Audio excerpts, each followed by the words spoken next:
Hello, I'm talking about the Dhammapada again, and this time I'm looking at a couple of verses from the section The World. The World. And verse 170 says, "The king of death cannot touch one who looks upon the world as a mirage." The king of death cannot touch one who looks upon the world as a mirage. So who is this king of death? Well, obviously it's literally death, and death is king because there's no way that we can avoid it. It has ultimate power over us.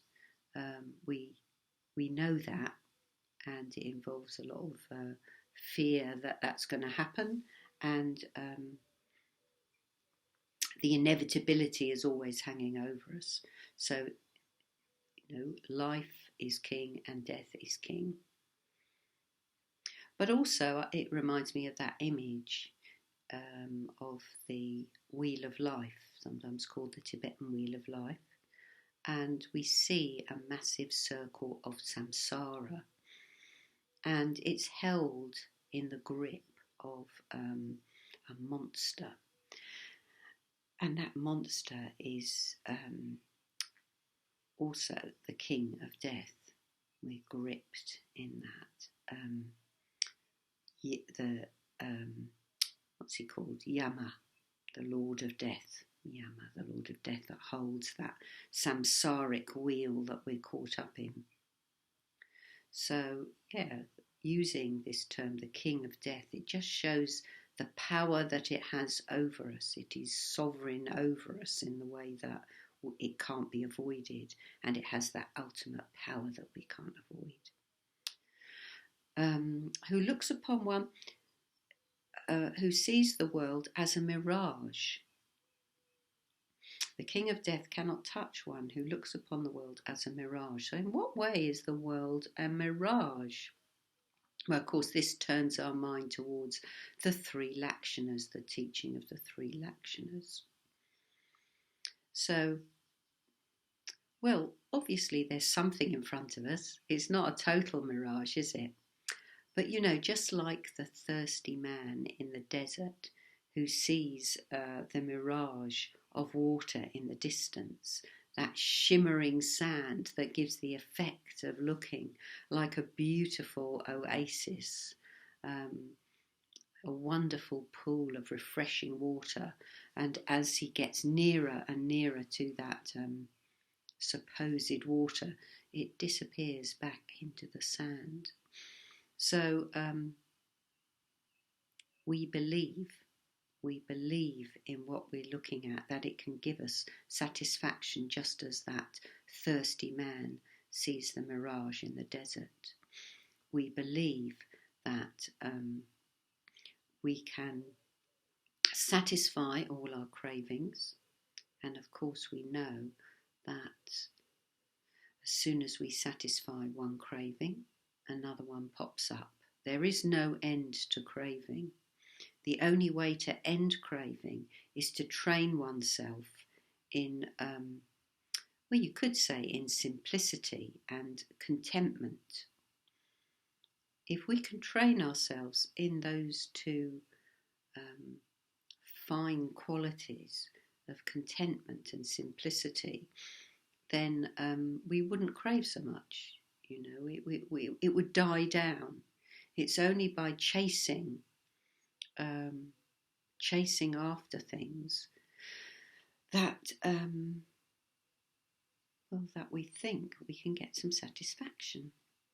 And of course, we're living in a time and we are encouraged to spend. I saw a little bit of the news last night, and we were being told that the shops need to reopen. We need to be buying things, and believe me, the government isn't thinking about how nice it would be for us to have what we want. It's thinking about the economy, and the economy relies on our greed. So it's as simple as that, and we fall for it every time. We believe that the latest mobile phone the whatever comes out that's new, we want. I'll always remember, I can't remember which iPhone it was, but on the news many years ago, there was a queue that went right along a high street, queuing to be the first ones to have this iPhone, which shows, just how strong that pull is. And it affects us all, because unless we live right away from the world, which most of us can't possibly do, then we are prey to the temptation of market forces, you could say, and the temptation of greed. Which is why at the moment I'm having a no shopping year. And yeah, already every time people mention books that I'm really interested in, I can feel the craving rise in me. And I think, when's my birthday, and can I put it on my birthday list? Anyway, yes, this mirage of the world reminds us of the three laksanas. So the first of those, you could say, is dukkha, is unsatisfactoriness. And the second is impermanence. And they're very wrapped up together, because things are unsatisfactory because they're impermanent. Now, it doesn't mean they're unsatisfactory in that we shouldn't love them, we shouldn't appreciate things, we shouldn't enjoy ourselves. Buddhism is not about terrible austerity. It's about holding things lightly. I would say it's more about that, holding things lightly, so that we know somewhere deep inside us that everything is impermanent, and that because it's impermanent, it's ultimately unsatisfactory. We cannot find, how can we find satisfaction in that which is impermanent? Not ultimate satisfaction. It's like, however much we love someone, we are going to be separated at some point. There's no doubt about that. We have to be. And so, in a way, this allows us to love them much more deeply.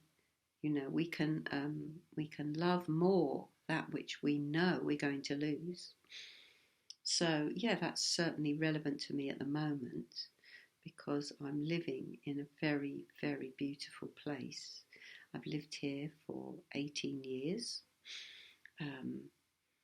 With Bodhivajra, we're surrounded by garden, trees, bushes out of every window. It's the most beautiful place, but it's time to leave. It's time to go. So the garden's too big, the bungalow's too small, really. And, with my physical limitations, it's getting difficult to stay here. So before I get too old to want to move, until it becomes really difficult, we need to move now. And where we're moving is basically suburbia, and it was never my intention or my wish particularly to live on the edge of town in that way, but it makes a lot of sense to do it. So in a way, I realised meditating the other day that although I know it's a good decision to move, that actually it's very painful as well. That actually to let go of this place, to give it up after all that time, is very hard. And so there's grief there. And it's not grief of making the wrong decision. I think it is the right decision. But, I will always remember this place. But there is a letting go. Everything has its time, and its time is coming to an end for me, and somebody else will enjoy being here. So we have to embrace change all the time, and impermanence. And because things are impermanent, they cannot give ultimate satisfaction. So that in that way, it is a mirage. It's very temporary. I was sorting through photos, throwing a lot. In the last few days, I've thrown a lot away about my past life.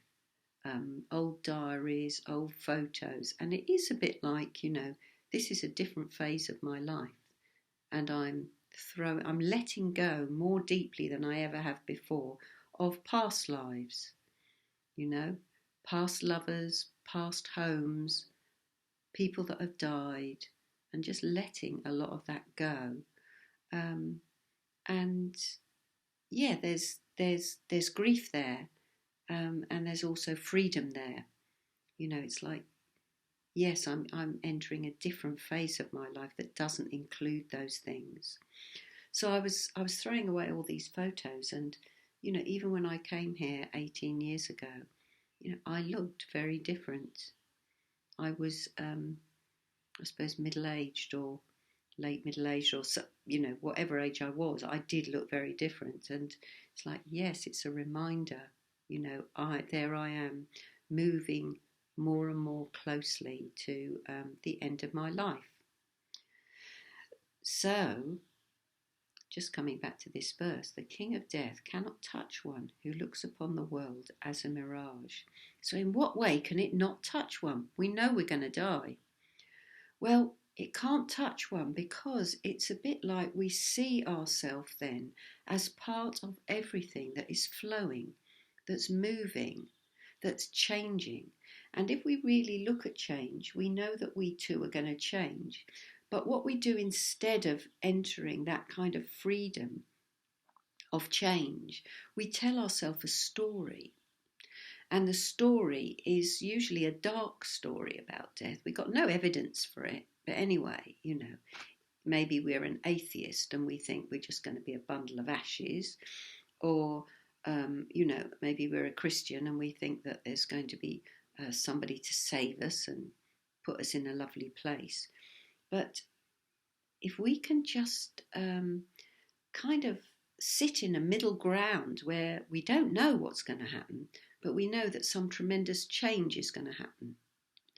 And I don't know who said it, but there was somebody who said, I know that I'm going to love death because I have loved life. Because I have loved life, I know I'm going to love death. And I think that's a great saying because it just shows how we can enter a confidence in change. And that change is going to include us. And we don't know what that means. But if we really look at change, how the seasons change and what evolves out of it, I think it can give us confidence about the change, the possibilities for change that might happen for us in the future that we just don't know about. It could be quite exciting, couldn't it? So that's all for today. Bye for now.